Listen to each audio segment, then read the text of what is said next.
Welcome back to Black News Tonight. Mike Hill filling in for Mark Lamont Hill tonight. Amnesty International says that at least 140 Cubans are believed to have been detained or have disappeared following massive protests in Cuba, the largest demonstrations that the country has seen in decades. This came with demands, of course, for food, COVID vaccines, and increased political freedoms. Cuba's President Miguel Díaz-Canal claims the demonstrations are a U.S. plot to undermine his authority. Meanwhile, Cuban Americans across the U.S. are holding rallies in support of the protesters, often left out of a conversation about political or social conditions in Cuba, but we're not going to do it here. It's the plight of its black population. Although Afro-Cubans play a vital role in Cuban culture, racial inequality remains a huge problem there, and by some accounts, it is actually getting worse on the island. So we got to talk about this, y'all. Join us now with insight on the protests and their potential impact, especially for Afro-Cubans, is our next guest. She's an associate professor, Danielle Clealand, and she comes to us from the University of Texas at Austin. She is also the author of the book, The Power of Race in Cuba, Racial Ideology and Black Consciousness During the Revolution. Dr. Clealand, welcome to Black News Tonight. I appreciate your time. Hey, look, we talked about this. Cuba hasn't... Yeah, you're so welcome for being here.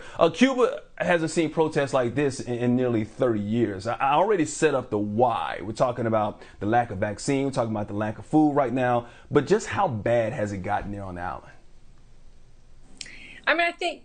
First I want to say that a lot of people are comparing these protests to the protests in 1994. And this is much bigger than that. This is across the island. That protest was smaller, only in Havana. And so we're seeing really the biggest protest that we've ever seen in the history of the revolution right now. And so, what happens is that, with the pandemic, it creates an economic crisis. Cuba is a country that relies on tourism very heavily. Between tourism and remittances, that's essentially what maintains the economic stability of the island. And so, once you have the pandemic and Cuba has to close its doors, you have a real economic crisis. And so, food imports are not coming in the way that they were before. So you have less access to food. Food becomes more expensive. A lot of the food that is available is only available in dollar stores for US dollars. If you don't have family outside of Cuba, you just, don't have access. There are medicine shortages.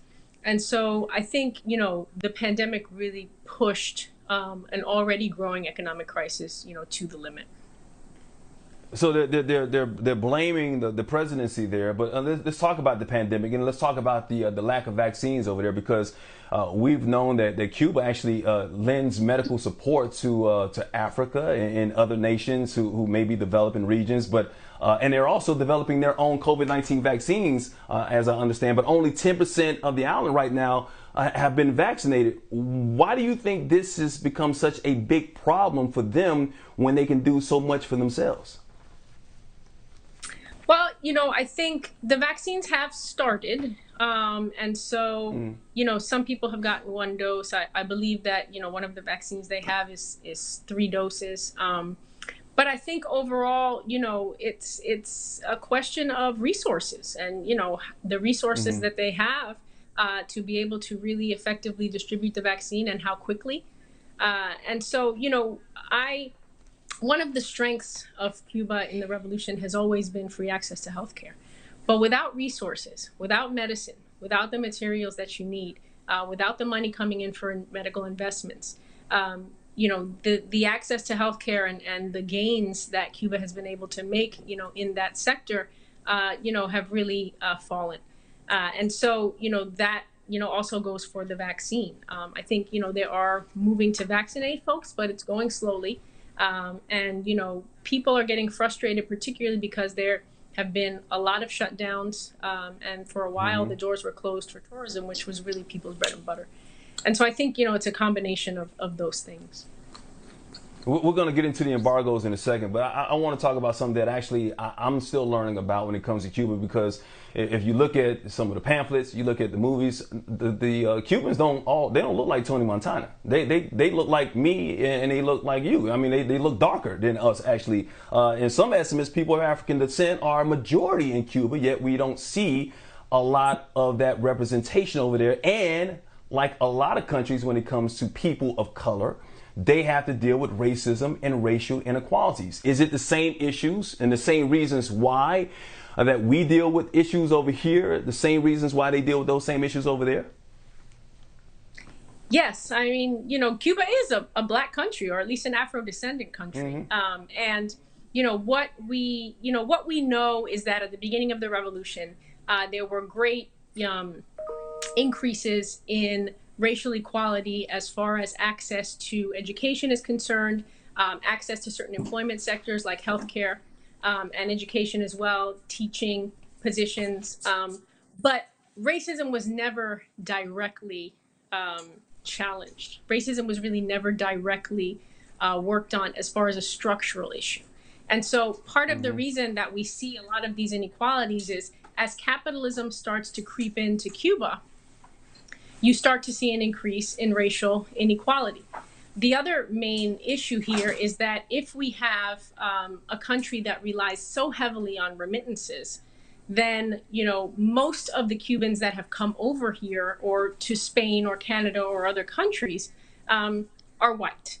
And so what happens is black Cubans are less likely to receive remittances from abroad, and it puts them at a disadvantaged position. That coupled with employment discrimination, the most lucrative sector of employment in Cuba is tourism, and there's a lot of racism within that sector where black folks just are not hired for these jobs. They're hired for the back of the house, but not the front of the house. And so a lot of these inequities are just continuing to grow. And the country has not, wanted to talk about these structural inequities. Racism is often talked about as, something that's individual. Absolutely. And, Castro era had a lot to do with it. He's out. They got the new president in there, Canal. Do you see it getting better post-Castro now for Afro-Cubans over there? Are things starting to change a little at all? Are they trying to address it at all? No, I mean, there has been some discussion of the problem existing, but there haven't been necessarily policies that have put into place to address the issue.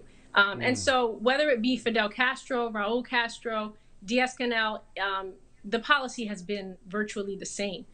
They just do not address structural racism in any capacity. And so it remains and then continues to grow, if you have particular inequities in certain sectors where people stand to earn the most money. And so, no, I mean, I don't think it's any different from when Fidel Castro was president. You have the same kinds of denials that exist. All right, real quick, we got to run. We're running out of time. Wish we had more time with you. The U.S. trade embargoes, of course, the Trump put under, that's lifted and goes back to what President Obama had. How much will that help the country? What will that do for the country? Well, I mean, the embargo has stayed as is, even when Obama was in power. And so Obama's presidency did lift some restrictions on travel, visitation, remittances. But, he opened, of course, the embassy back up in Cuba. But the embargo stays the same. That's something that Congress has to approve and to lift the embargo. And so that's something that has, been static. It would certainly improve economic conditions. I don't know that it would alleviate the problem entirely, but it certainly would give Cuba more access to imports, food, medicine, and just improve the economy overall. But that's something that Congress has to take up, and up until now, they have not done so. All right, we'll see what happens in the future. We'll let you get back. See, you got a little visitor right there. That's always nice for me. I always enjoy the kids. We love the kids on Black News Tonight. We love the kids. Thank you, Dr. Clealand. We appreciate your analysis and your time on this matter. Thank you. She can say hi, too, if she wants to. There you go. All right, let us know what you're thinking. Hit us.